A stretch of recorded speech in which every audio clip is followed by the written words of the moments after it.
A short video to show you how to install an extended bolt release, but first of all let me show you that my AR-15 is safe. There's nothing in the magazine well, and the chamber flag shows there is no round in the chamber.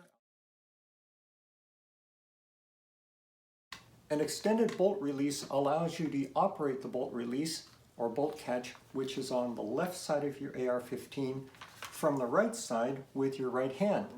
Suppose you're in an emergency situation in which you're using your AR-15 with it shouldered and a right-handed shooter holding the grip with his right hand.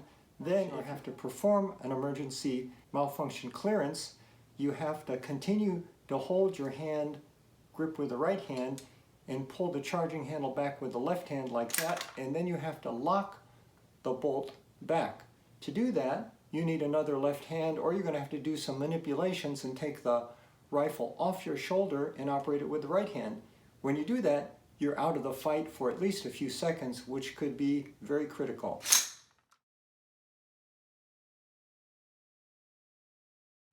That's where an extended bolt release comes in handy, like the Phase 5 EBR shown here.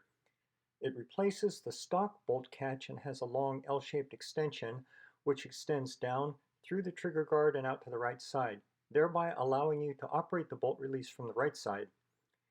Note that the entire EBR, bolt catch and lever, is a single piece of steel. In contrast, the popular Magpul B.A.D Lever consists of just the lever, which you bolt onto the stock bolt release.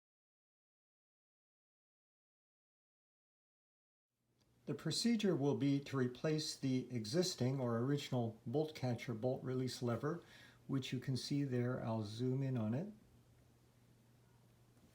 To replace it with the extended bolt lever, which is there. The tools which I'm going to use are a AR-15 vise to hold up my lower receiver, some tape, a 3/32 roll pin punch, and a hammer. To protect my upper from possible abrasions, I just went ahead and taped up the side that's near upward, and so I'll put the roll pin punch in here, and then I will gently start pounding it out, but I'm not intending to punch it all the way out, but just partially out, and I will use the existing roll pin and just punch it back in.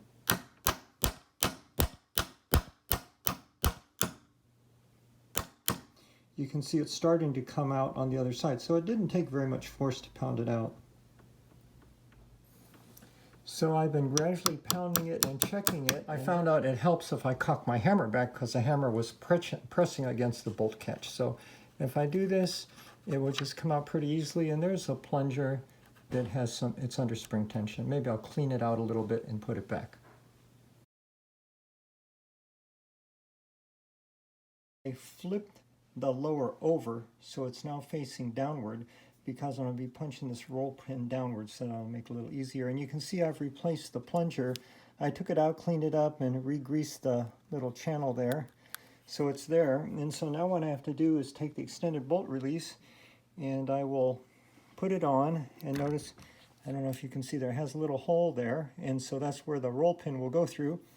So I will place it over here and try to get that hole centered correctly. And to help me get it centered correctly, I'm going to put a little toothpick in here to find the hole. And there, I think I have it. So now I just have to pound that roll pin in.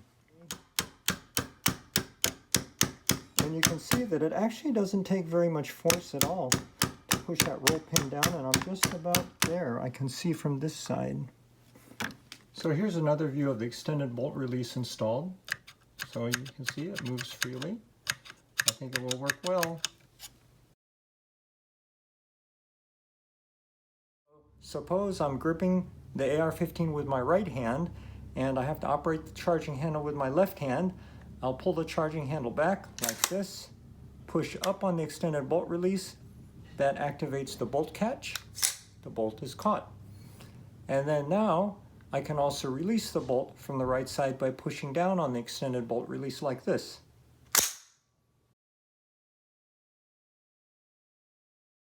That's how I installed the Phase 5 EBR version 3. EBR stands for Extended Bolt Release. And before I installed it, I searched YouTube, of course, and I found a video by Poison Stinger posted about 7 years ago in which he described how he installed version 2 of the same product. So I'll try to include a link below for that. This product is an alternative to the Magpul B.A.D Lever, B.A.D Lever, and in comparison, the Magpul product is a little cheaper. It costs $35, but this one by Phase 5 Weapon Systems costs about $50. The Magpul product actually bolts onto the existing mil-spec bolt catcher bolt release, so it's maybe a little easier to install. This one, though, is actually not difficult to install at all. It was easier to install than I expected. Another comparison between the two is that since the Magpul product is a bolt-on device, it may not be quite as sturdy as this, which is a single piece of metal. So it's not going to come apart, or it's not going to become unstable or wobbly. So I hope that this video was beneficial to someone, and that's all. Thanks for watching. Bye.